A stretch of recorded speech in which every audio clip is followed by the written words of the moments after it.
한번 따라해 보겠습니다. 최악의 악. 네. 지난주에 이어서 이제 요한복음 18장 두 번째 말씀인데요. 우리 사람에게서는 악한 것들이 참 많이 나오죠. 예수님은 특별히 이 마가복음 7장 27절을 통해서 읽어주세요. 속에서 곧 사람의 마음에서 나오는 것은 악한 생각, 곧 음란과 도둑질과 살인과 간음과 탐욕과 악독과 속임과 음탕과 질투와 비방과 교만과 우매함이니 이 모든 악한 것이다 속에서 나와서 사람을 더럽게 하느니라. 참 사람에게서 많은 악한 것들이 나옵니다. 그런데 세상이 복잡해지고 또 과학기술이 발전해 가면서 전에는 한 사람에게 사기를 쳤는데 이제는 수백 명에게 사기를 치죠. 전에는 둘이서 술을 먹다가 싸워서 다치게 했다면 이제는 막 음주운전으로 심지어 수십 명이 죽고 다치기도 합니다. 예전에는 한두 사람의 생명을 빼앗는 살인이 이제는 방화, 비행기 사고, 대량 살상 무기, 테러 이런 것으로 인해서 수천 명의 생명을 한 번에 앗아가는 큰 악으로 우리에게 나타나기도 합니다. 그렇다면 우리 인간이 저지르는 이 수많은 악들 중에 최악의 악은 무엇일까요? 여러분은 무엇이라 생각하십니까? 먼저 창세기 2장 15절의 말씀을 우리 한번 들어볼게요. 여호와 하나님이 그 사람을 이끌어 에덴 동산에 두어 그것을 경작하게 지키게 하시고, 하나님이 하나님의 형상을 따라서 땅의 흙으로 이렇게 사람을 지으시고 친히 그것에 생기를 이렇게 코에 불어 넣으셔가지고 이제 사람을 만드셨죠. 그리고 그 사람 아담을 에덴 동산에 두시고는 그곳을 아바드, 경작하라, 다스리라 하셨고 또 샤마르, 돌보고 지키라 하셨어요. 그랬더니 하나님이 이 사람을 얼마나 잘 만드셨는지 이 아담이 그 동물들의 하나하나의 특징들을 보고서는 이름을 지어주었고 그 이름들을 다 기억하며 이 에덴 동산을 멋지게 잘 관리를 했습니다. 아담은 에덴의 그 어떤 존재와도 비교할 수 없는 탁월한 존재였죠. 그런데 아담이 그렇게 놀라운 존재로 창조되다 보니까 한 가지 문제가 생겼어요. 아담이 계속해서 이 에덴을 다스리다 보니까 아담이 스스로 가만히 보니까 내가 다른 동물들과는 다르거든요. 난 정말 탁월하거든요. 내가 이 에덴의 왕이라고 생각하게 된 거죠.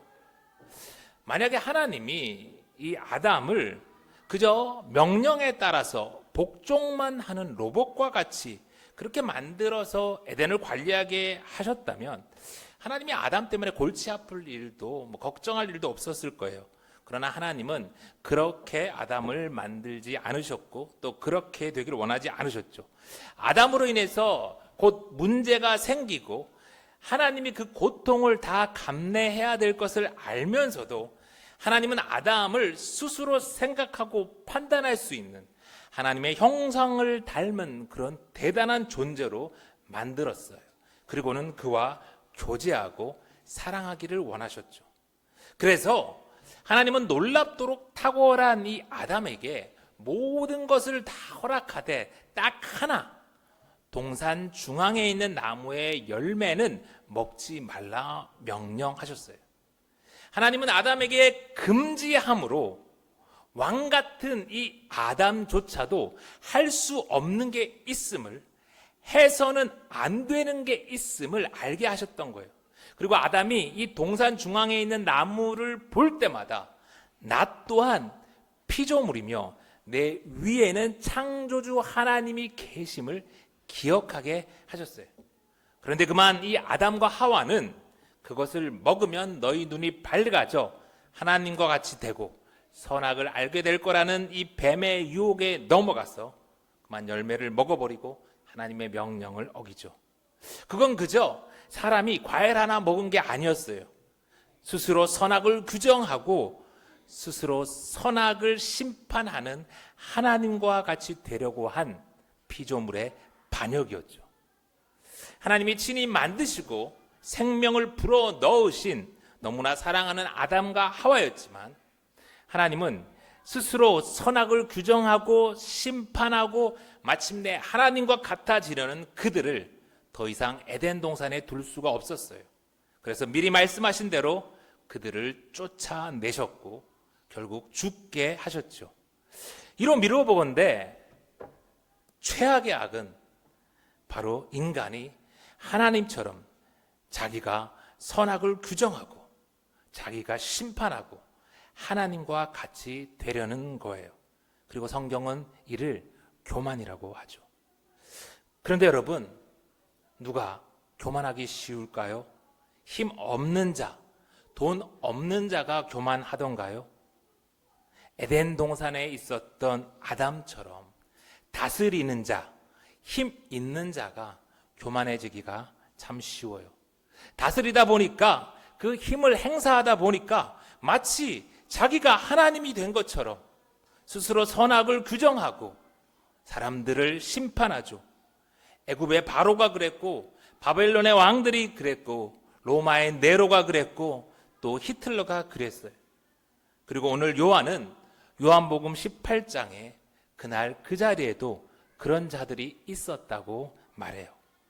금요일 이른 새벽에 제자들과 동산 그 겟세마네에 가서 십자가를 앞에 두고 기도하시던 예수님은 그만 가룟 유다의 배신으로 거기서 잡히지요. 12절 이에 군대와 천부장과 유대인의 아랫사람들이 예수를 잡아 결박하여 먼저 안나스에게로 끌고 가니 안나스는 그 해의 대제사장인 가야바의 장인이라. 로마 군대와 천부장 1000명을 다스리는 부대의 장까지 동원된 것을 보아하니 이 예수님을 잡아 죽이려고 한 이 무리들은 이 예수님을 잡으러 갔을 때 상당한 저항이 있었을 거라고 생각한 것 같아요. 그런데 자기들의 예상과는 너무나 다르게 예수님이 아무런 저항도 하지 않고 내가 예수다라고 하시면서 순순히 붙잡히십니다. 그리고는 베드로의 칼에 의해서 귀를 잘렸던 그 말고의 귀까지 고쳐주시며 예수님이 끌려오셔요. 그들이 예수님을 먼저 끌고 간 곳은 안나스의 집이었습니다. 그런데 여러분, 오늘 이들이 왜 로마의 군대와 그 천부장이 왜 예수님을 잡아다가 뭐 자기 군부대로 안 가고 안나스에게 끌고 갔을까요? 예수님을 잡아 죽이려고 한 그 모든 무리의 우두머리가 안나스였다는 거예요. 그 해의 대제사장은 가야바였지만 실질적인 그 지도자는 이 가야바의 장인이었던 안나스란 거예요. 그래서 그의 수하들이 안나스에게 예수님을 끌고 간 거죠. 요한은 지금 예수님을 십자가에 못 박은 장본인이 바로 안나스였다는 것을 고발하는 거예요. 젊은 랍비 예수가 자신들의 그 돈줄이었던 이 성전 시스템을 무너뜨리고 자기들의 기득권을 위협하니까 다스리는 자, 힘 있는 자였던 이 안나스가 마치 하나님처럼 예수를 악으로 규정하고 십자가에 죽어야 할 죄인으로 심판한 거예요. 그런데 여기서 한 가지 의문이 생깁니다. 예수님이 이 대제사장 안나스의 집에 끌려갔는데 그 안에서 일어났던 그 일들에 대해서 어떻게 성경이 이렇게 생생하게 우리에게 기록해 줄 수 있는가 궁금하지 않아요? 15절 시몬 베드로와 또 다른 제자 한 사람이 예수를 따르니 이 제자는 대제사장과 아는 사람이라. 예수와 함께 대제사장의 집들에 들어가고 베드로는 문 밖에 서 있는지라. 대제사장을 아는 그 다른 제자가 나가서 문 지키는 여자에게 말하여 베드로를 데리고 들어오니. 예수님이 이 겟세마네 동산에서 붙잡혀서 끌려갔을 때 그 시몬 베드로와 함께 또 다른 제자 한 사람이 예수님을 따라갔다고 해요. 그런데 이 군인들이 예수님을 대제사장 집 안으로 끌고 들어가니까 더 이상 따라 들어갈 수가 없는 거죠. 그래서 베드로는 그 문 밖에 이렇게 서 있었어요. 그때 또 다른 제자 한 사람은 이 대제사장 집에 들어가잖아요. 어떻게 들어갈 수 있었을까요? 그가 대제사장과 이미 안면이 있어서 들어갈 수 있었대요. 아마도 그 또 다른 제자는 오늘 이 이야기를 우리에게 들려주고 있는 요한이었을 거예요. 요한이 집이 이 갈릴리에서 어부의 일을 좀 크게 하면서 제법 살았거든요. 아마도 이 요한의 집이 이 예루살렘에 있는 대제사장 집에다가 물고기를 납품하는 뭐 그런 일을 했을 거라고 학자들은 봅니다. 그래서 그런 관계였기 때문에 이 대제사장의 집을 이렇게 자유롭게 들어갈 수 있었던 거고, 또 거기서 문을 지키던 이 여자에게도 부탁해서 베드로도 들어올 수 있게 한 것으로 보여요. 그런데 바로 그때 무슨 일이 일어났습니까? 17절에 보니까 문 지키는 여종이 베드로에게 말하되 너도 이 사람의 제자 중 하나가 아니냐 하니 그가 말하되 나는 아니라 하고 그때가 추운 고로 종과 아랫사람들이 불을 피우고 서서 쬐니 베드로도 함께 서서 쬐더라. 불과 몇 시간 전에 내가 주와 함께 죽을지언정 주를 부인하지 않겠다고 큰 소리 치던 베드로가 그만 대제사장이 묻는 것도 아니고 문 지키는 여종이 물어보는데 그냥 그만 부인하고 말았죠. 여러분, 지금 요한이 큰형 베드로가 예수님을 부인했다고 이렇게 글을 남겨서 면박을 주는 건가요? 아닙니다. 베드로도 오늘 이 복음서를 기록하는 요한 자신도 그때 예수님을 부인하고 예수님을 끝까지 지키지 못했던 부끄러운 제자였다고 그렇게 고백하는 거죠. 이 요한복음 18장에 나오는 모든 인간들, 대제사장 안나스와 가야바와 그리고 그의 아랫사람들과 예수님을 부인한 이 베드로와 또한 요한과 뒤에 나오는 총독 빌라도까지 모두 예수님 앞에 부끄러운 죄인이라는 거예요. 그런데 모두가 죄인이지만 다 같은 죄인인 것은 아니었어요. 다스리는 자, 힘 있는 자, 대제사장으로 자기가 선악을 규정하고 심판하는 안나스를 예수님은 어떻게 대하시냐면요. 20절 예수께서 대답하시되 내가 드러내놓고 세상에 말하였노라. 모든 유대인들이 모이는 회당과 성전에서 항상 가르쳤고 은밀하게는 아무것도 말하지 아니하였거늘 어찌하여 내게 묻느냐. 내가 무슨 말을 하였는지 들은 자들에게 물어보라. 그들이 내가 하던 말을 아느니라. 예수님이 안나스에게는 그동안 회당에서 다 성전에서 드러나놓고 가르쳤는데 뭘 이제 와서 또 뭘 묻냐며 아주 차갑고 쌀쌀맞게 대답하십니다. 전혀 평소에 예수님 같지 않은 그런 모습이죠. 여러분, 예수님께서 왜 안나스에게는 이렇게 하실까요? 예수님이 대제사장 안나스에게는 더 이상 아무런 기대를 하지 않는 거예요. 예수님이 더 이상 안나스에게는 회개할 기회를 주시지 않는 거예요. 예수님도 하나님처럼 자기가 선악을 규정하고 심판하는 이 안나스를 버리신 거예요. 여러분, 세상 살다가 보면 교만한데 아무 일도 안 일어나고 평온한 사람, 그런 사람 혹시 볼 수 있잖아요. 그렇다고 하더라도 그런 사람 부러워할 것 하나도 없습니다. 오늘 이 안나스와 같이 하나님이 내버려 두시는 것일 수 있어요. 아니, 도리어 살아가다 고난이 닥쳐오고 무슨 일이 생기면 그래서 회개할 기회가 주어진다면 우리 하나님께 감사합시다. 밤 깊은 시간에 겟세마네에 있던 이 예수님을 분명히 갑작스럽게 막 끌고 왔는데 예수가 두려워하기는커녕 너무도 당당하니 안나스가 당황해버렸어요. 그랬더니 22절에 보니까 이 말씀을 하심에 곁에 섰던 아랫사람 하나가 손으로 예수를 쳐 이르되 내가 대제사장에게 이같이 대답하느냐 하니 예수께서 대답하시되 내가 말을 잘못하였으면 그 잘못한 것을 증언하라. 바른 말을 하였으면 내가 어찌하여 나를 치느냐 하시더라. 그냥 무난하게 흘러갈 줄 알았던 이 신문이 예수님의 이 당당한 대답에 막혀버리고 오히려 안나스가 당황을 하자 이번에는 이 안나스의 눈치를 살피던 아랫사람이 나섭니다. 그가 안나스처럼 상황을 보고서 자기가 선악을 판단해서는 손으로 예수님의 뺨을 쳐서 모욕해버리죠. 다스리는 자, 힘 있는 자와 함께 하다 보니까 어느새 그 아랫사람도 안나스처럼 자기가 막 선악을 규정하고 심판하는 거예요. 뭐 아랫사람은 주인에게 충성하기 위해서 그랬다고 변명하겠지만 아니, 성경은 안나스와 그의 아랫사람에 의해서 만왕의 왕 예수님이 뺨을 맞았고 십자가에 달려 죽으셨다고 영원히 고발하고 있어요. 안나스와 그 아랫사람은 둘 다 자기들이 마치 하나님이라도 된 것처럼 선악을 규정하고 심판했지만 실상은 감히 하나님의 뺨을 때리고 십자가에 못 박는 최악의 악을 저지른 것이죠. 그러니 여러분, 우리도 다스리는 자리에 있을 때, 혹 힘 있는 자리에 있을 때, 때로는 그 옆에, 그 아래에 있을 때, 오늘 이들과 같이 최악의 악을 저지르지 않도록 조심 또 조심합시다. 예수님을 죽이려 했지만 아무런 명분도 찾지 못하자 안나스가 이번엔 어떻게 해버리냐면 24절, 안나스가 예수를 결박한 그대로 대제사장 가야바에게 보내니라. 예수님을 그 해의 대제사장인 사위 가야바에게 보내요.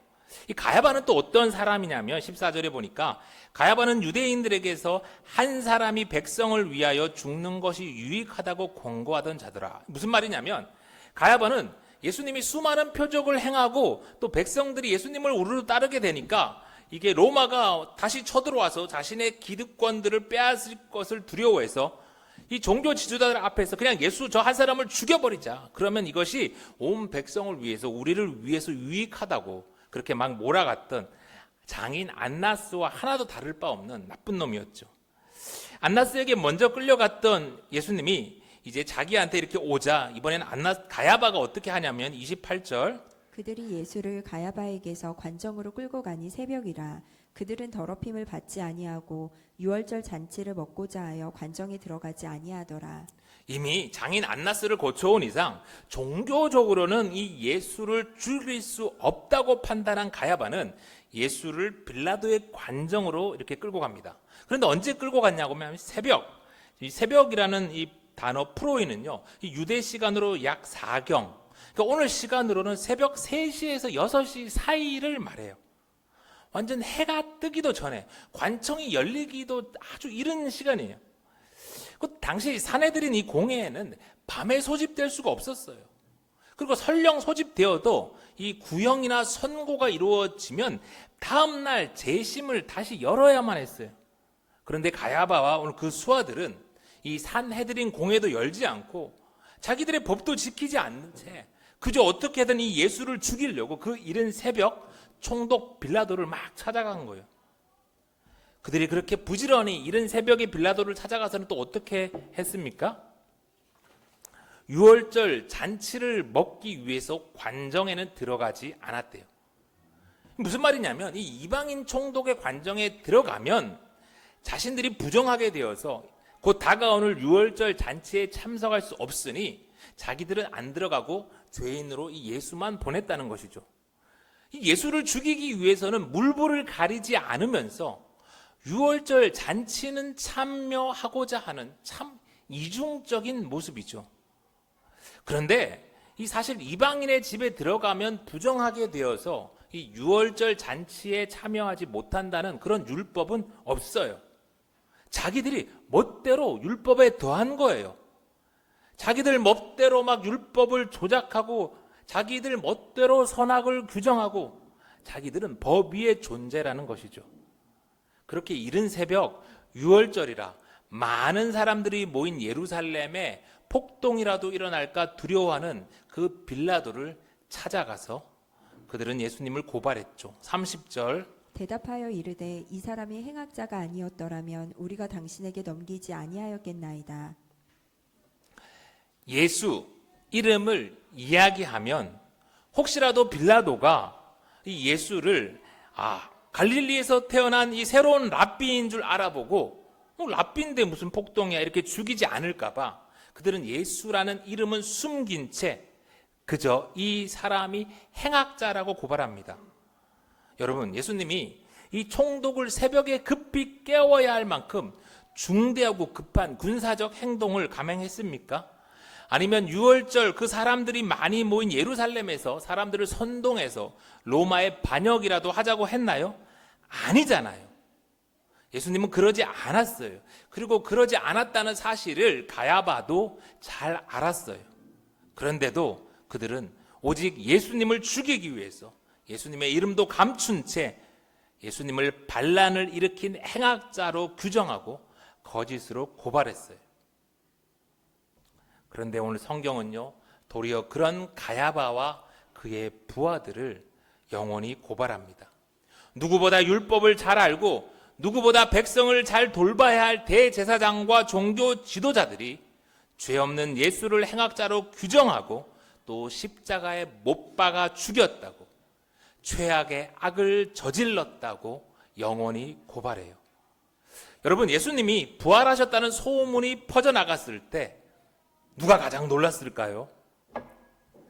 안나스와 가야바, 예수님의 뺨을 치고 예수님을 모욕하고 그리고 예수님을 십자가에 잡아 죽이려 한 바로 이들이 아니었을까요? 그런데 여러분, 놀라운 건요, 예수님이 부활하신 이후에 그들 앞에는 한 번도 나타나지 않으셨다는 거예요.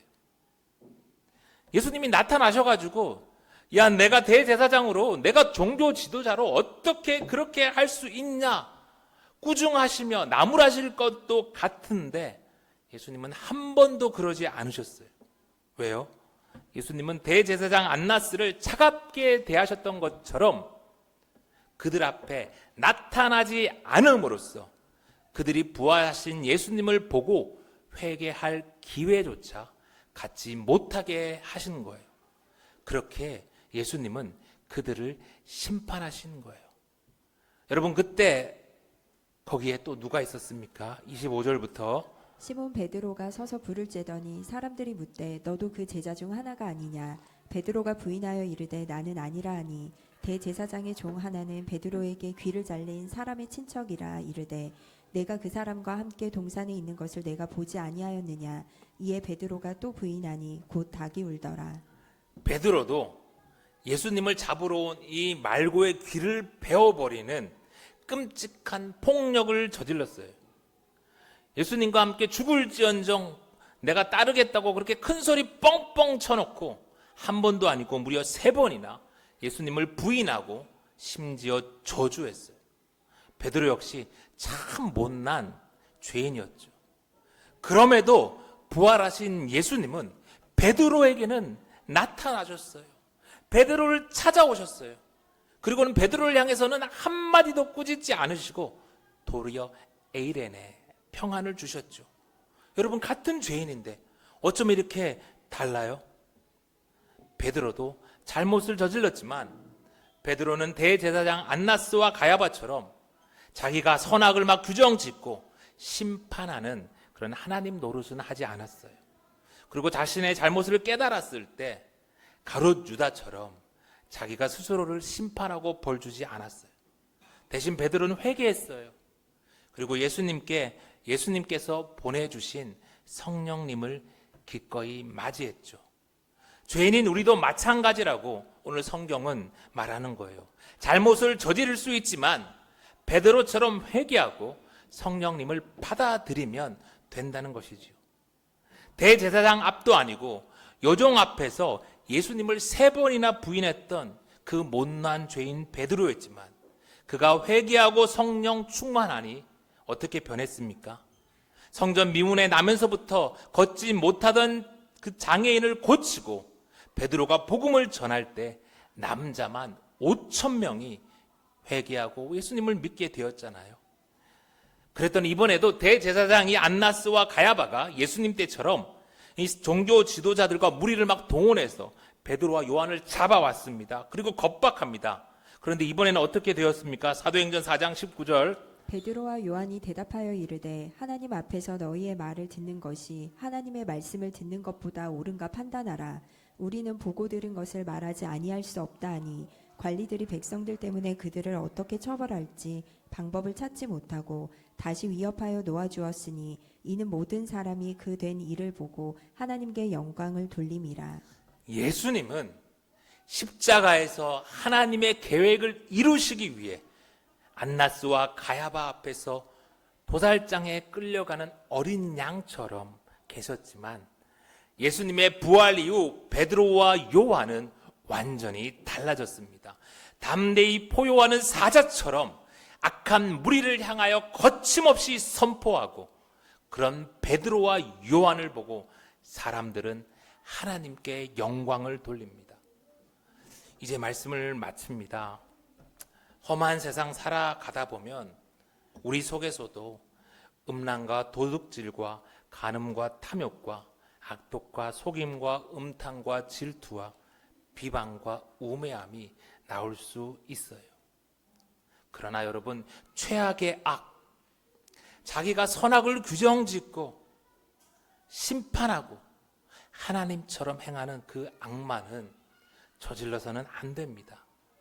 특히 다스리는 자, 힘 있는 자리에 있을 때 더욱 조심해야 돼요. 부모로서, 배우자로서 정말 더더욱 조심해야 합니다. 하나님이 친히 만드신 아담과 하와조차도 에덴 동산에서 쫓겨났음을 기억하며 대제사장조차도 돌 위에 돌 하나도 남지 못하도록 처절히 심판받았음을 기억하며 베드로를 악이라 판단하지 않고 심판하지 않고 그 베드로의 먼 훗날을 바라보시며 끝까지 사랑하신 우리 예수님처럼 우리도 그렇게 믿음으로, 그렇게 소망으로, 그렇게 사랑으로 천국을 향해 나아가는 예수 생명의 가족들이 다 되기를 간절히 소망합니다.